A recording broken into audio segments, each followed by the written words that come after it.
नमस्कार। हम कर रहे थे क्लास 8 का लेसन व्यापार से साम्राज्य तक कंपनी की सत्ता स्थापित होती है। उसका एक पार्ट अपन कर चुके हैं और ये उसका दूसरा पार्ट है। देखिए, इसकी शुरुआत हो रही है टीपू सुल्तान के साथ। देखिए, जब कंपनी अपने राजनीतिक और आर्थिक हितों पर खतरा दिखाई देती थी तो उसने प्रत्यक्ष रूप से सैनिक टकराव का रास्ता भी अपनाया था और इसके उदाहरण हैं दक्षिण भारत का राज्य मैसूर। देखिए, कंपनी है वो प्रारंभिक व्यापारिक कंपनी के रूप में आई थी। उसने युद्धों से दूरी बना रखी थी, लेकिन धीरे धीरे जब उसका प्रभाव बढ़ता चला गया तो वो अपने राजनीतिक और आर्थिक हितों पर जब भी कोई उनको खतरा दिखाई देता तो वो सीधा सैनिक टकराव का रास्ता अपनाती थी और ऐसा ही रास्ता उन्होंने मैसूर के साथ अपनाया। देखिए, मैसूर के शासक प्रमुख रूप से हुए हैं हैदर अली और उनका पुत्र टीपू सुल्तान। हैदर अली है जिनका शासनकाल 1761 से 1782 तक था। उसके बाद उसका पुत्र शासक बना जिसने 1782 से 1799 तक शासन किया। ये दोनों व्यक्ति है वो काफ़ी शक्तिशाली थे और मैसूर इनके नेतृत्व में काफ़ी ताकतवर हुआ था। मालाबार तट पर होने वाला व्यापार मैसूर रियासत के ही नियंत्रण में था। कौन सा व्यापार? मालाबार का रियासत का, यानी मालाबार तट से होने वाला व्यापार मैसूर रियासत के नियंत्रण में था और वहां से कंपनी क्या करती थी? काली मिर्च और इलायची खरीदती थी। 1785 में टीपू सुल्तान ने अपने रियासत में पड़ने वाले बंदरगाहों से चंदन की लकड़ी, काली मिर्च और इलायची का निर्यात रोक दिया। सुल्तान ने स्थानीय सौदागरों को भी कंपनी के साथ कारोबार करने से रोक दिया। टीपू सुल्तान ने भारत में रहने वाले फ्रांसीसी व्यापारियों से घनिष्ठ संबंध विकसित कर लिए और उनकी मदद से अपनी सेना का आधुनिकीकरण भी कर लिया। कुल मिला के अंग्रेज सत्ता को पूरी तरीके से चुनौती देने का कार्य किसने किया? टीपू सुल्तान ने किया था। ठीक है, देखो, सुल्तान के इस प्रकार के कदम से अंग्रेज आग बबूला हो गए थे और मैसूर के हैदर अली और टीपू सुल्तान है वो शक्तिशाली थे।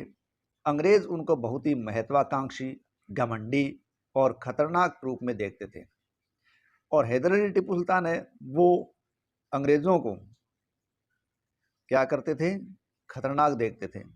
ये मानते थे कि ये बड़े घमंडी हैं, महत्वाकांक्षी है, खतरनाक है।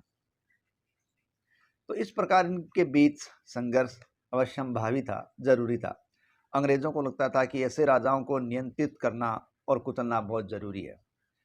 फलस्वरूप मैसूर के साथ अंग्रेजों की संघर्ष की शुरुआत हो गई और ये मैसूर अंग्रेज संघर्ष 4 संघर्ष हुए, जिसमें पहला मैसूर अंग्रेज संघर्ष है वो 1767 से 1769 तक चला। देखिए, 1767 से 1769 तक जो संघर्ष चला था, उस संघर्ष में हैदर अली ने अंग्रेजों के गुट को हराया। जब दूसरा संघर्ष चला 1780 से 84, उस समय भी हैदर अली भारी रहा, हालांकि उसकी मृत्यु हो गई और उसके टीपू ने बागडोर संभाल ली। 90 से 92 के बीच ये भी टीपू के साथ संघर्ष हुआ, लेकिन 1799 के अंदर जब अंग्रेज मैसूर चौथा युद्ध हुआ, इस युद्ध के अंदर अंग्रेजों ने टीपू सुल्तान को मार दिया। ये जो आखिरी संघर्ष था वो श्रीरंगपट्टम का संघर्ष था। इसमें कंपनी को सफलता मिल गई और टीपू अपनी राजधानी की रक्षा करते हुए मारा गया और मैसूर का जो राजकाज है वो उसके पुराने वंश वाड़िया राजवंश के हाथों में सौंप दिया गया और एक छोटे बच्चे को वहां का शासक बना दिया गया। इसके साथ ही मैसूर पर सहायक संधि भी थोप दी गई, जिसके तहत है वो एक सेना वहां रखनी पड़ती थी। तो इस प्रकार से टीपू सुल्तान के समाप्त होने पर मैसूर का लगभग पूरा क्षेत्र है या यूं के पूरी राजनीतिक स्थिति है वो किसके नियंत्रण में आ गई थी? वो अंग्रेजों के नियंत्रण में आ गई। टीपू के संदर्भ में देखिए कुछ कहानियां भी प्रचलित है। ठीक है, जैसे इस कहानी में क्या लिखा है कि राजाओं की छवि है वो अक्सर जन श्रुतियों से हमें पता चलती है कि जनता क्या कहती है। तो उन्हीं में एक किस्सा प्रचलित है कि 1782 में मैसूर के राजा बने टीपू सुल्तान के बारे में कहते हैं कि एक बार एक फ्रांसीसी दोस्त के साथ वो शिकार खेलने गए और वहां एक शेर उनके सामने आ गया और उनकी बंदूक ने मौके पर साथ नहीं दिया और कटार भी जमीन पर गिर गई। लेकिन टीपू ने हार नहीं मानी और टीपू ने निहत्ते ही शेर का मुकाबला कर लिया और आखिर कटार उठा ही ली और उन्होंने शेर को मार गिराया। इसी के बाद कहते हैं उन्हें शेर मैसूर कहा जाने लगा था और उनके राजसी झंडे पर भी शेर की तस्वीर बनी होती थी।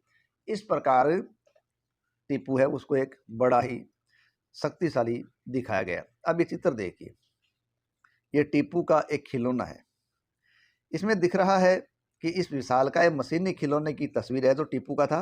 इसमें नकली शेर एक यूरोपीय सिपाही को दबाए हुए है। जब इसका हैंडल घुमाया जाता था तो नकली शेर दहाड़ता और सिपाही के भीतर से चीख पुकार की आवाजें आती थी। अब ये खिलौना शेर लंदन स्थित विक्टोरिया एंड एल्बर्ट म्यूजियम में रखा गया है। 4 मई 1799 को जब अपनी राजधानी श्रीरंगपट्टनम की रक्षा करते हुए टीपू का देहांत हुआ था, तब अंग्रेज इस खिलौने को अपने साथ ले गए थे। तो आज वो विक्टोरिया एंड एल्बर्ट म्यूजियम में रखा गया है। अब यहाँ देखिए, टीपू के बेटों के बंधक बनाने के बारे में जानकारी दी गई है कि कंपनी की फौजों को हैदर अली और टीपू सुल्तान ने कई बार युद्ध में हराया, लेकिन 1792 में मराठों, हैदराबाद के निजाम और कंपनी की संयुक्त फौजों के हमले के बाद टीपू सुल्तान को अंग्रेज़ों से संधि करनी पड़ी थी। इस संधि के तहत उन्हें अपने 2 बेटों को अंग्रेज़ों ने बंधक के रूप में अपने पास रखा था और ब्रिटिश चित्रकार इस प्रकार के जब दृश्य बनाने में बड़े मज़े लेते थे कि जिसके द्वारा अंग्रेजी सत्ता की सर्वोच्चता दिखाई जा सके। तो ये अंग्रेज मैसूर युद्ध के तीसरे युद्ध के बाद की स्थिति है। तो टीपू सुल्तान के बेटों को बंधक बनाकर कार्नवालिस के सामने पेश किया जा रहा है। नेक्स्ट, मराठों से संघर्ष। तो मैसूर के बाद बारी आती है मराठों की। देखिए, 18वीं शताब्दी के आखिर से कंपनी मराठों की ताकत को भी काबू और ख़त्म करने के बारे में सोचने लगी थी और इन्हीं मराठों ने मैसूर को ख़त्म करने में अंग्रेज़ों का साथ भी दिया था। देखिए, जब 1761 को पानीपत का तीसरा संघर्ष हुआ था तो मराठे बुरी तरीके से हार चुके थे और मराठों का सपना था कि वो दिल्ली से देश का शासन चलाएंगे, लेकिन अब वो सपना चूर चूर हो गया और उनका राज्य कई राज्यों में बंट गया। अब जो राज्य अलग अलग बंटे उनमें कहीं सिंधिया का शासन, कहीं होलकर, कहीं गायकवाड़, कहीं भोसले जैसे अलग अलग राजवंशों के हाथ में ये वागडोर आ गई। कुल मिला के मराठा साम्राज्य बिखर सा गया और ये सारे के सारे सरदार थे वो एक पेशवा जो इनका सर्वोच्च मंत्री था, उस पेशवा के अंतर्गत एक कन्फेडरेसी या राज्य मंडल के सदस्य थे, यानी गठबंधन। एक राज्य मंडल या गठबंधन के सदस्य थे पेशवा के अंतर्गत कन्फेडरेसी के। पेशवा इस राज्य मंडल का सैनिक और प्रशासनिक रूप से मुखिया था और वो पुणे में रहता था। पेशवा कहाँ रहता था? पुणे में। महादजी सिंधिया और नाना फडणवीस 18वीं सदी के आखिर के 2 प्रसिद्ध मराठा योद्धा और राजनीतिज्ञ थे। यानी अगर 18वीं सदी के आखिर के 2 प्रसिद्ध मराठा नेताओं की बात आती है तो उसमें नाना फडणवीस और महादजी सिंधिया का नाम लिया जाता है। एक के बाद एक कई युद्धों में कंपनी ने मराठों को घुटने टेकने पर मजबूर कर दिया और पहला युद्ध 1782 में सालबाई की संधि के साथ खत्म हुआ था। यानी अंग्रेज मराठा युद्ध पहला संघर्ष किस संधि से खत्म हुआ? 1782 में सालबाई की संधि से खत्म हुआ। हालांकि इस युद्ध में कोई जीत नहीं पाया।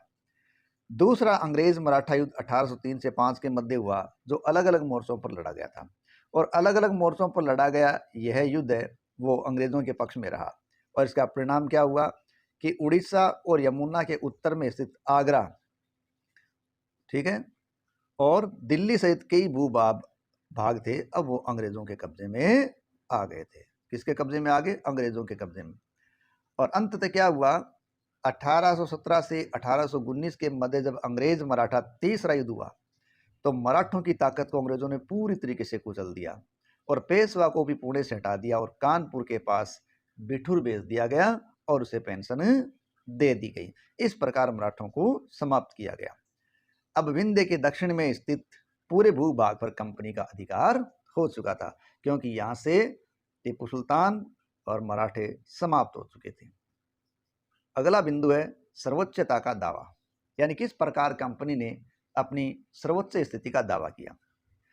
देखिए, 19वीं सदी की शुरुआत से कंपनी क्षेत्रीय विस्तार की आक्रामक नीति पर चल रही थी, ठीक है। तो उनकी क्षेत्रीय विस्तार की जो आक्रामक नीति थी वो और भी बढ़ गई। कब? कि जब लॉर्ड हेस्टिंग्स गवर्नर जनरल बने, जो 1813 से 23 तक रहे थे। उनके नेतृत्व में सर्वोच्चता की नीति ब्रिटिश द्वारा अपनाई गई और कंपनी का दावा था कि कंपनी की सत्ता ही सर्वोच्च है, इसलिए वह भारतीय राज्यों से ऊपर है और अपने हितों की रक्षा करने के लिए वह भारतीय रियासतों को अधिग्रहण करने, यानी उनको छीनने और उनको अधिग्रहण की धमकी देने का अधिकार अपने पास रखती है। तो कंपनी इस प्रकार धमकी का, अधिग्रहण का अधिकार रखती थी और ये सोच बाद में भी अंग्रेजों की नीतियों में दिखाई भी दी। लेकिन हम ये माने कि ये प्रक्रिया बेरोक टोक चले, ऐसा नहीं है। उदाहरण के लिए जब अंग्रेजों ने कितूर, जो कि फिलहाल कर्नाटक में है, के छोटे से राज्य को कब्जे में लेने का प्रयास किया, तो वहां की रानी थी कितूर रानी चेन्नम्मा। ठीक है, तो रानी चेन्नम्मा ने क्या किया, कितूर के लिए हथियार उठा लिए और अंग्रेजों के खिलाफ आंदोलन छेड़ दिया। लेकिन 1824 में उनको गिरफ्तार कर लिया गया और 1829 में जेल में ही रानी चेन्नम्मा की मृत्यु हो गई। लेकिन चेन्नम्मा के बाद भी ये काम बंद नहीं हुआ और चेन्नम्मा के बाद कितूर स्थित संगोली के एक गरीब चौकीदार रायन्ना ने इस प्रतिरोध को जारी रखा और चौतरफा समर्थन और सहायता से बहुत सारे शिविरों और दस्तावेजों को उसने नष्ट कर दिया। आखिरकार उन्हें भी अंग्रेजों ने पकड़कर 1830 में फांसी पर लटका दिया। इस प्रकार के ऐसे अनेक प्रतिरोध है वो सामने दिखाई देते हैं। 1830 के अंत में ईस्ट इंडिया कंपनी रूस के प्रभाव से डरी हुई थी। इस समय देखो, जब अंग्रेज भारत में यहाँ सत्ता स्थापित कर चुके थे, बढ़ रहे थे, उसी 1830 के दशक के दौरान रूस का प्रभाव लगातार बढ़ता जा रहा था। तो कंपनी को भय था कि रूस का प्रभाव पूरे एशिया में ना आ जाए। ठीक है, तो इसलिए उत्तर पश्चिम से भारत को अपनी चपेट में रूस न ले, ये डर उनको था। इसी डर से बचने के लिए उन्होंने क्या किया कि अंग्रेज अब उत्तर पश्चिम भारत पर भी नियंत्रण स्थापित करना चाहते थे और उत्तर पश्चिम भारत पर नियंत्रण स्थापित करने के लिए उन्होंने क्या किया, उन्होंने 1838 से 1842 के बीच अफगानिस्तान के साथ एक लंबी लड़ाई लड़ी। किसके साथ लड़ी? अफगानिस्तान के साथ उन्होंने एक लंबी लड़ाई लड़ी। कब? 1838 से 42 के बीच। और वहां अप्रत्यक्ष रूप से फिर उन्होंने कंपनी का शासन भी स्थापित कर दिया। तो ये तो अफगानिस्तान पर सत्ता स्थापित करना। लेकिन 1843 में सिंध भी उनके कब्जे में आ गया। तो अब उत्तर पश्चिम लगातार उनका प्रभाव बनता जा रहा था। लेकिन अब बारी थी पंजाब की और यहाँ महाराजा रणजीत सिंह सत्तासीन थे, जिन्होंने अंग्रेजों की दाल नहीं गलने दी। लेकिन 1839 में जब महाराजा रणजीत सिंह की मृत्यु हो गई तो पंजाब लंबे समय तक अपने आप को अक्षुण्ण नहीं रख सका और पंजाब के साथ दो लंबी लड़ाइयाँ हुई। आखिरकार 1849 में अंग्रेजों ने पंजाब को भी अधिग्रहित कर लिया या अपने नियंत्रण में ले लिया। विलय की नीति, देखिए ये इतिहास में बहुत ही प्रसिद्ध नीति है जो लॉर्ड डलहौजी के नाम के साथ जुड़ी हुई है। देखिए अधिग्रहण की जो आखिरी लहर देखते हैं, उस लहर के रूप में 1848 से 56 के बीच गवर्नर जनरल बने लॉर्ड डलहौजी के शासनकाल में चली थी। ठीक है, यानी अधिग्रहण की आखिरी लहर किसके शासनकाल में मानी गई है? लॉर्ड डलहौजी के शासनकाल में, जिनका शासनकाल 1848 से 1856 के बीच का रहा है। लॉर्ड डलहौजी ने एक नई नीति अपनाई, इसे विलय की नीति, गोद निषेध नीति, डॉक्ट्राइन ऑफ लैप्स या उत्तराधिकारी नीति, इस प्रकार की नीति के नाम से जाना जाता है। और यह नीति सिद्धांत या इस तर्क पर आधारित थी कि अगर किसी शासक की मृत्यु हो जाती है और उसका कोई पुरुष वारिस नहीं है तो वो रियासत अंग्रेजों के द्वारा हड़प ली जाएगी, यानी कंपनी के भूभाग का वो रियासती हिस्सा बन जाएगी।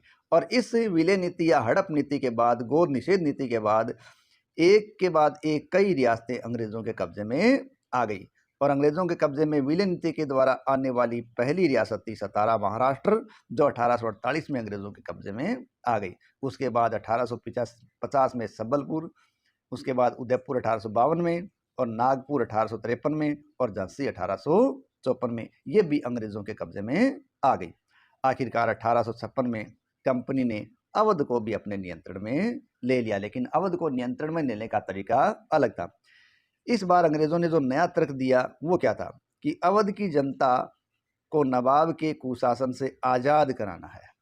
ठीक है। यानी अवध की जनता को नवाब के कुशासन से आज़ाद कराना है और ये उनका कर्तव्य है और इस कर्तव्य से वो बंधे हुए हैं, इसलिए वो अवध पर कब्जा करने को मजबूर है।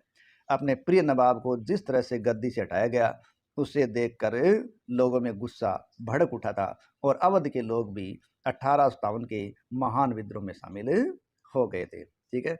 ये ऊपर महाराजा रणजीत सिंह के दरबार का दृश्य है और ये एक वीर सुरेंद्र साय का चित्र है जो संबलपुर में संघर्षरत थे। अब इन मैप को देखिए कि किस प्रकार अंग्रेजों की सत्ता है वो निरंतर बढ़ती चली गई थी। ठीक है। इन चित्र के माध्यम हम जान पाएंगे अंग्रेजों का किस प्रकार प्रभाव लगातार बढ़ा। देखिए ये जो चित्र अपने को दिया गया है ये 1797 का चित्र है और ये पीला जो कलर है वो हमें बता रखा है अंग्रेजों की सत्ता। तो 1799 में बनारस, कलकत्ता, हैदराबाद का कुछ इलाका, दक्षिण का छोटा सा इलाका, ये कुछ अंग्रेजों के प्रभाव में थे। लेकिन जब 1840 आया, ठीक है, यानी इस क्षेत्र के लगभग 45 साल बाद मान सकते हो आप, 43-44 साल बाद में, तब देखिए इनका ये पीले कलर वाला क्षेत्र कहाँ तक बढ़ता चला जा रहा है। ठीक है। यानी अंग्रेजों की सत्ता लगातार बढ़ती ही चली गई। ठीक है। अब देखिए इतना ही नहीं, जब ये 1857 की बारी आती है, ठीक है, ये 1857 की बारी आती है, तब देखिए उत्तर, पश्चिम, ठीक है, ठीक है, ये देखिए उत्तर, ये दक्षिण, ये पूरब, ये पश्चिम, चारों दिशाओं के अंदर अंग्रेजों की सत्ता स्थापित हो चुकी और भारत का एक बड़ा इलाका अंग्रेजों के कब्जे में आ चुका था। इस प्रकार अंग्रेजों ने अपने प्रभाव को लगातार बढ़ाया और बढ़ाते ही चले गए थे। अगला हमारा टॉपिक है नए शासन की स्थापना। देखिए नए शासन की स्थापना किस प्रकार होती है। गवर्नर जनरल वॉरेन हेस्टिंग्स, ठीक है, तो वॉरेन हेस्टिंग्स है वो 1773 से 1785 तक गवर्नर जनरल रहे। उन्होंने बहुत सारे महत्वपूर्ण व्यक्ति के रूप में जाना जाता है। ठीक है, यानी गवर्नर जनरल वॉरेन हेस्टिंग्स को एक महत्वपूर्ण व्यक्ति माना जाता है अंग्रेजी ताकत का। इन्होंने अंग्रेजी कंपनी की ताकत फैलाने में बहुत बड़ी भूमिका निभाई थी। वॉरेन हेस्टिंग्स के समय तक आते आते कंपनी न केवल बंगाल बल्कि बंगाल के अलावा बम्बई और मद्रास में भी अपनी सत्ता हासिल कर चुकी थी। यानी वॉरेन हेस्टिंग्स का जो समय आया तब तक बम्बई, मद्रास और बंगाल तीनों ये शक्तियां उनके कब्जे में आ चुकी थी। ब्रिटिश इलाके मोटे तौर पर प्रशासनिक इकाइयों में बंटे हुए थे और ये प्रशासनिक इकाइयाँ प्रेसिडेंसी कहलाती थी। यानी जो इलाके थे ब्रिटिश सत्ता के वो प्रेसिडेंसी कहलाते थे और उस समय ये 3 प्रेसिडेंसी थी, बंगाल, मद्रास और बम्बई।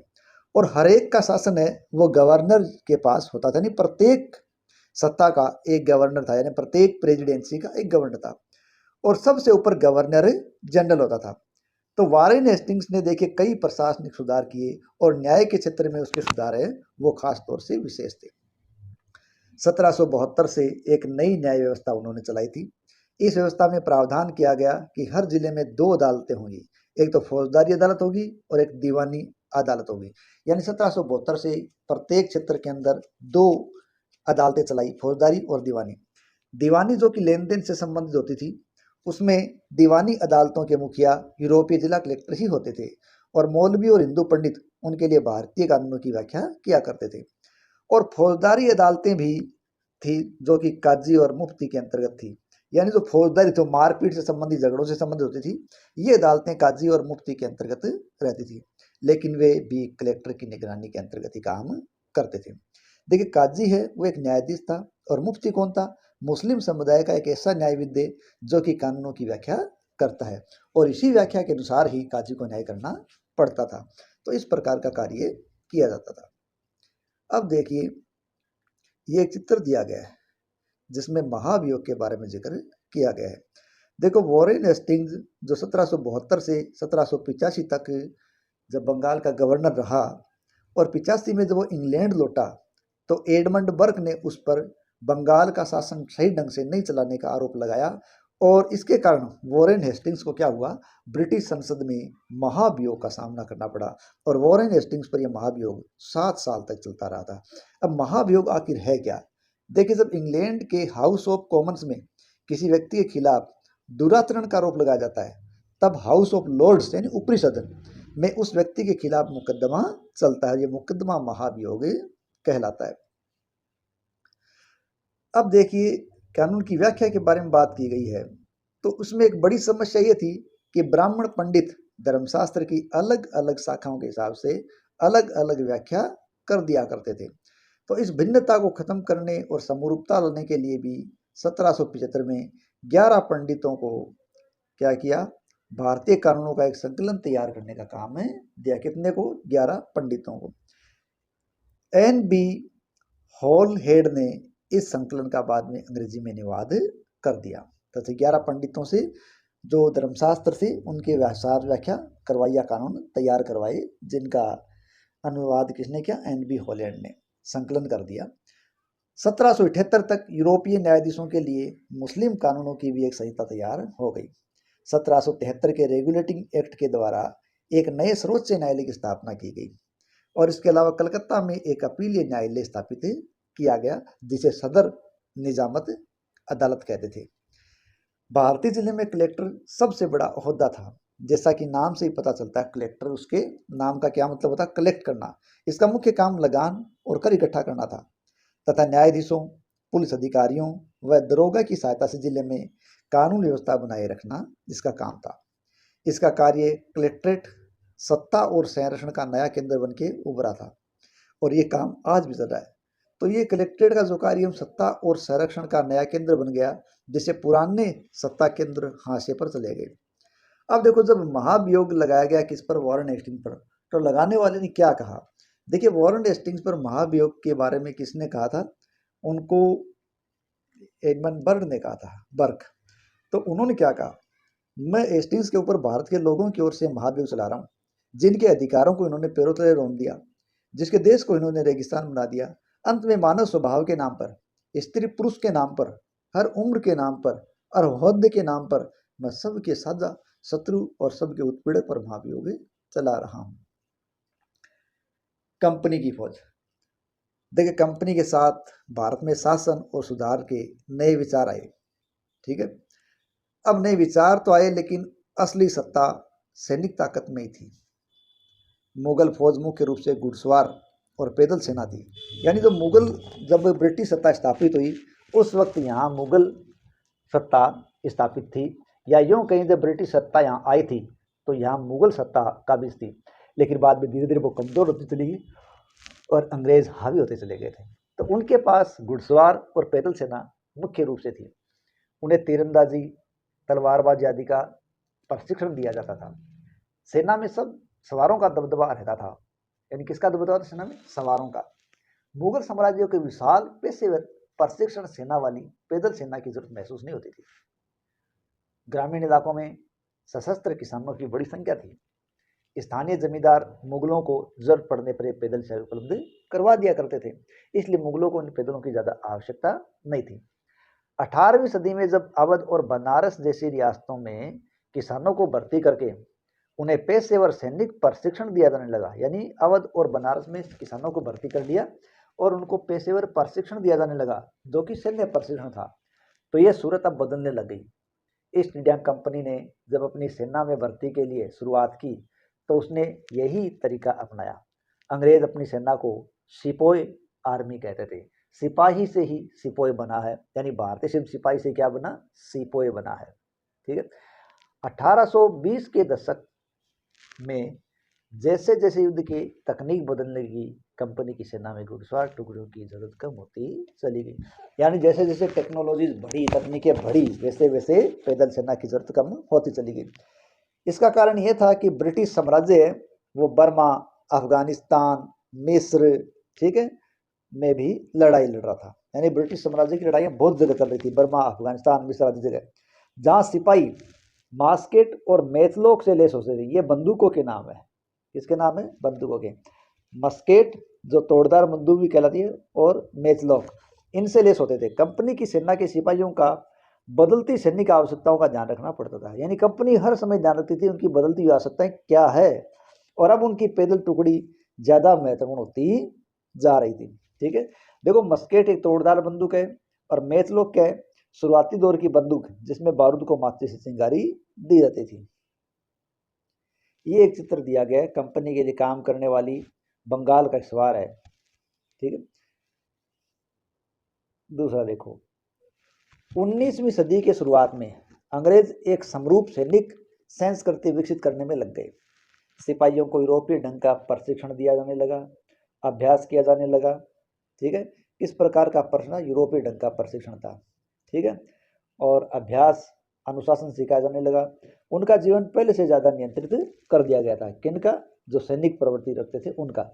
इन कोशिश में कभी कभी समस्या आ जाती, क्योंकि पेशेवर सिपाहियों की सेना खड़ा करने के चक्कर में अंग्रेज कई बार जाति और समुदाय की भावनाओं को नज़रअंदाज कर देते थे। तो ये यहाँ के लोगों के साथ संभव नहीं था, क्योंकि उनकी इस जाति के साथ कोई खिलवाड़ हो। भला लोग अपनी जाति और धार्मिक भावनाओं को इतने आसानी से कैसे छोड़ सकते थे? क्या वे खुद को गुड़ समुदाय का सदस्य मानने के बजाय सिर्फ सिपाही मान सकते थे? ऐसा तो हो नहीं सकता था। तो सिपाही अलग अलग सोचते थे, अपने जीवन और अपनी पहचान, यानी वे कौन है, ऐसा महसूस करते। इस बात के एहसास में जो बदलाव आ रहे थे, उनको सिपाहियों ने किस तरह देखा? या 1857 के विद्रोह में सिपाहियों की इस दुनिया की झलक कैसे दिखाता है? 18 विद्रोह के बारे में आप क्या जानते हैं? ये सब बातें अपन अगले अध्याय में पढ़ेंगे। तो ये देखिए निष्कर्ष, यानी ईस्ट इंडिया कंपनी है वो एक व्यापारिक कंपनी में आई और वो बढ़ते बढ़ते एक भौगोलिक औपनिवेशिक शक्ति बन गई। 19वीं सदी की शुरुआत में नई भाप तकनीक आ गई, और जब नई भाप तकनीक आ गई तो औपनिवेशिकरण की प्रक्रिया और भी तेज हो गई।